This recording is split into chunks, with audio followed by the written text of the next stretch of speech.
An act of kindness reunites homeless man with his mother.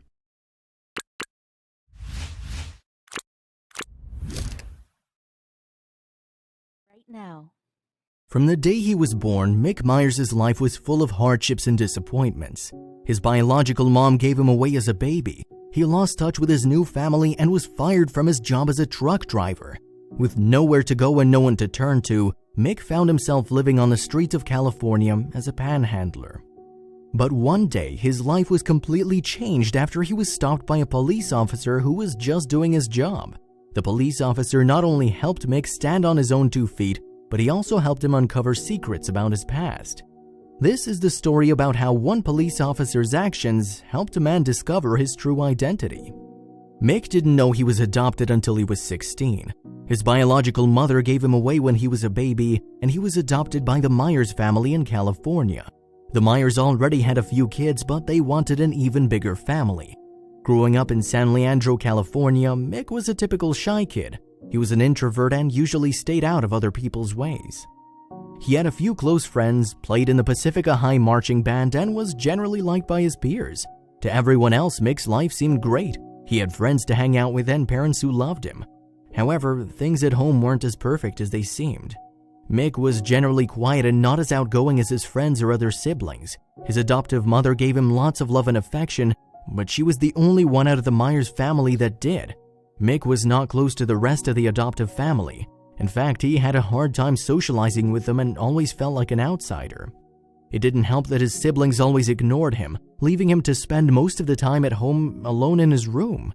Although Mick was never able to make a good connection with his adoptive siblings and father, his mother tried everything she could to make Mick feel loved and taken care of. But what his future held in store was never what he expected. It goes without saying that Mick felt isolated and even abandoned by his adoptive family. He told reporters later that he was living a life as alone as a person could possibly be.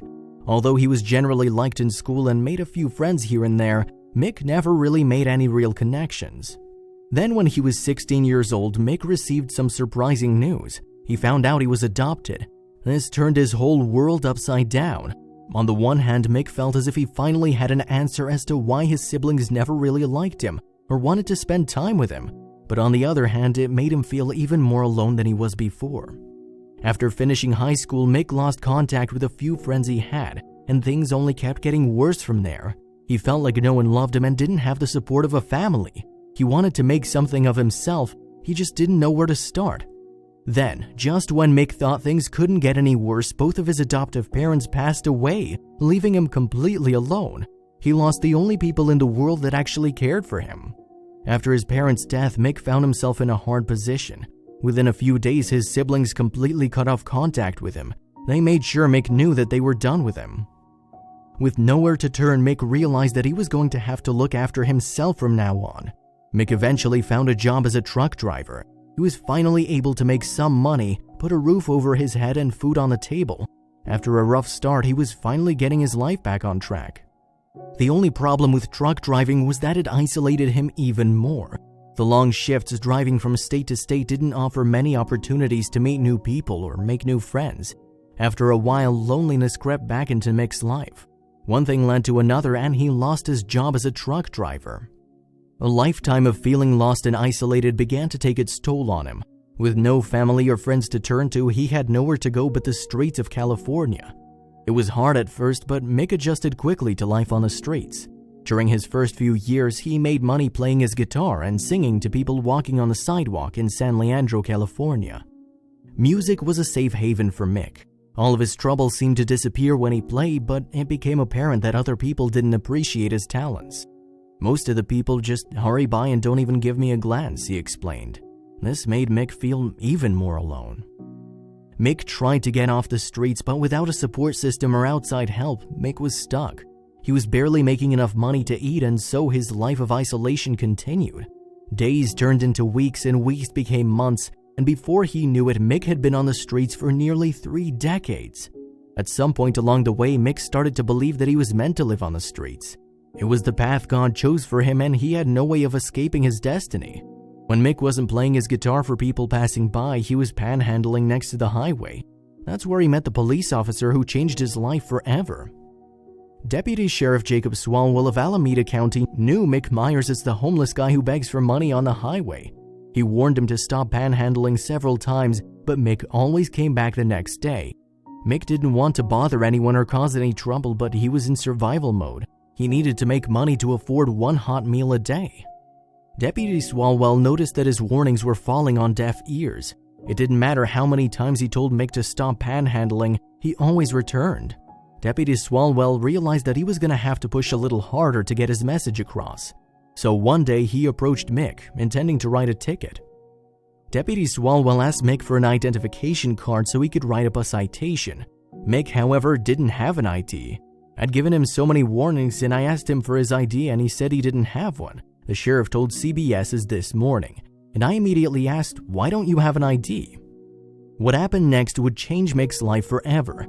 Deputy Swalwell and Mick started talking, and that's when he learned the real story about the homeless man's life.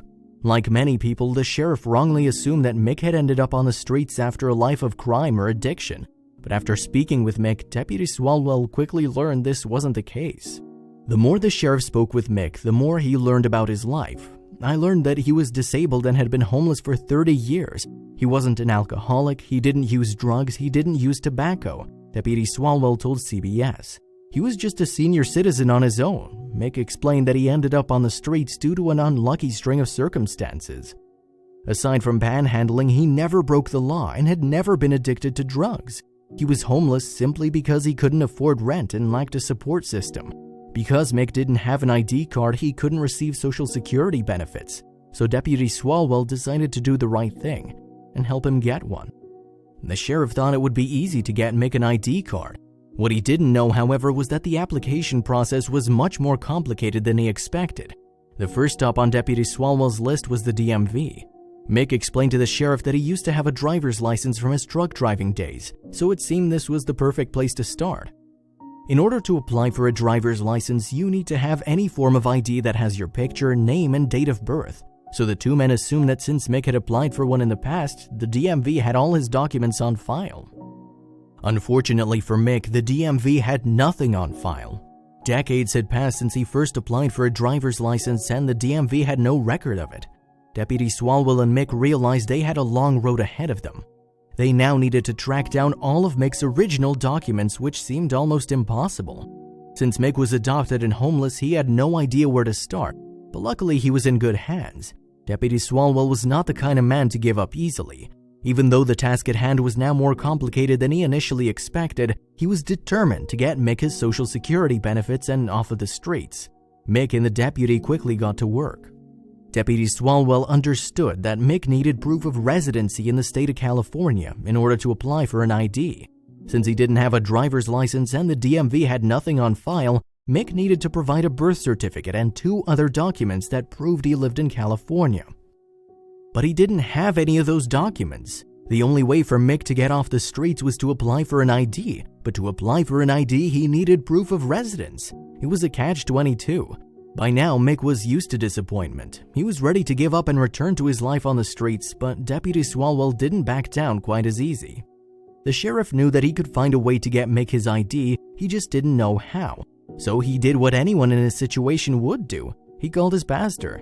Deputy Swalwell explained Mick's situation and asked him to help them gather all the necessary documents Mick needed to prove he was a resident. While the pastor got to work, Deputy Swalwell personally began tracking down Mick's birth certificate.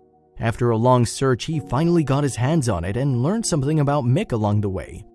Although his biological parents' names weren't listed on the birth certificate, his birth name was. Mick's birth parents named him Gordon Michael Oakley. After a lot of time and effort, both Deputy Swalwell and his pastor Mick finally received his ID card. The local news station caught wind of Mick's story and wanted to run a news story about the sheriff's act of kindness. We both realized at the same time that there's a real person there, and not just the stereotype we saw when we first met each other, Mick told the reporters.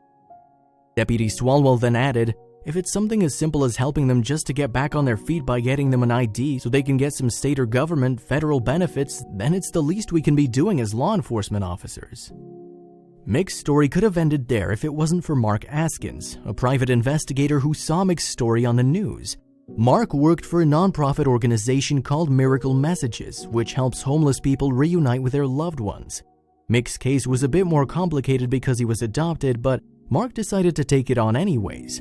Although Mick finally experienced some good luck after meeting Deputy Swalwell, he thought that his good luck stopped with him receiving Social Security benefits. He wasn't too optimistic that Mark would find anything about his biological parents. Just like Deputy Swalwell, Mark didn't back down. He began digging through Mick's past, looking for anything that connected him to a living relative. Could Mick finally find his family after all these years? Mark used Mick's birth name, Gordon Michael Oakley, to find anything he could that would link him to his biological family. After an intense search, Mark finally found the name of Mick's biological mother. Her name was Marie Pauline Oakley, but she went by Polly. Not only was she alive and well, but she also lived only 250 miles away in nearby Humboldt County. Mark gathered all the information he could find and shared it with Mick, who couldn't believe his ears. He was in his late 60s and had given up hope of meeting his biological family years ago. But Mark's job didn't end here. No, he had a much bigger surprise in store for Mick. He was going to reunite Mick with his biological mother. Marie Pauline Oakley, or Polly as she likes to be called, met Mick's father, Wiley Albert Oakley, when she was only 16 years old. They got married in Reno, Nevada before moving to Tennessee, where things were far from peaceful. The Oakleys lived in a cabin that was infested with snakes and other small animals. Since the Oakleys had a newborn at home, Polly had to stay home to take care of the baby. Although Wiley had a job as a sailor, he gave all of his salary to his mother, leaving nothing for his wife and child at home. There was a bed for me to sleep in, but there was no crib for the baby. I had to put 2 chairs together and put a food locker on it, Marie told reporters. The only help Polly received from her mother-in-law was formula for the baby. Polly herself would often steal vegetables from her neighbor's garden because there was no food at home. That's when Polly decided she wanted a different life. Pregnant and with a toddler, Polly left her husband in Tennessee and went to the San Francisco Bay Area in California to live with her mother. When Polly arrived, her mother didn't recognize her. "My life was not what I expected out of a marriage," Mary recalled. A few months after moving in with her mother, Polly gave birth to her second child, Gordon Michael.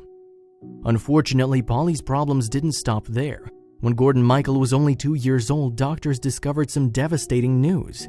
Polly knew something was wrong with her second-born, she just didn't know what. No matter what she did, he wouldn't stop crying. One day she decided that enough was enough and took Gordon Michael to the doctor's office, where they found a life-threatening hole in his stomach. Polly's heart sank. She knew that she would never be able to afford the surgery her child needed. With the encouragement of her mother and nowhere else to turn, Polly made the most difficult decision of her life. She handed Gordon Michael over to a family from a local church who was looking to adopt. "My back was against the wall," Polly said. "I had to do what was best for him."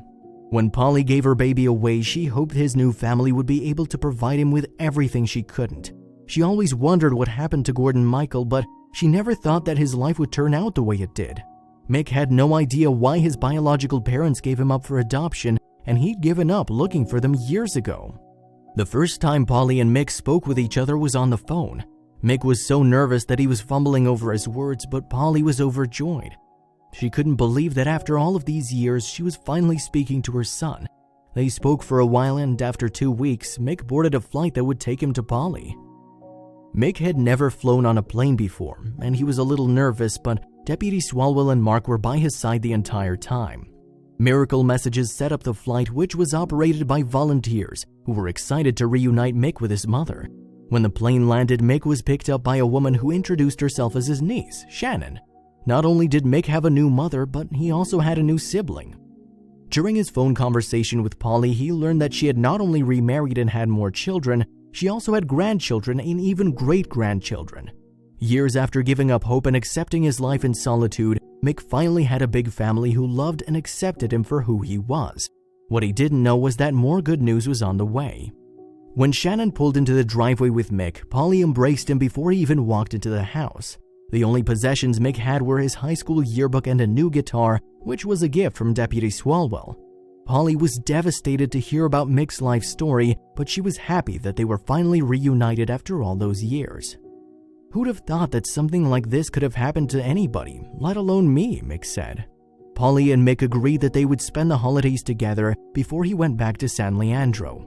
Thanks to Deputy Swalwell, Mick now had an ID and Social Security. Polly even offered for him to come live with her and her husband until he got back onto his feet. Without Deputy Sheriff Jacob Swalwell, none of this would have happened.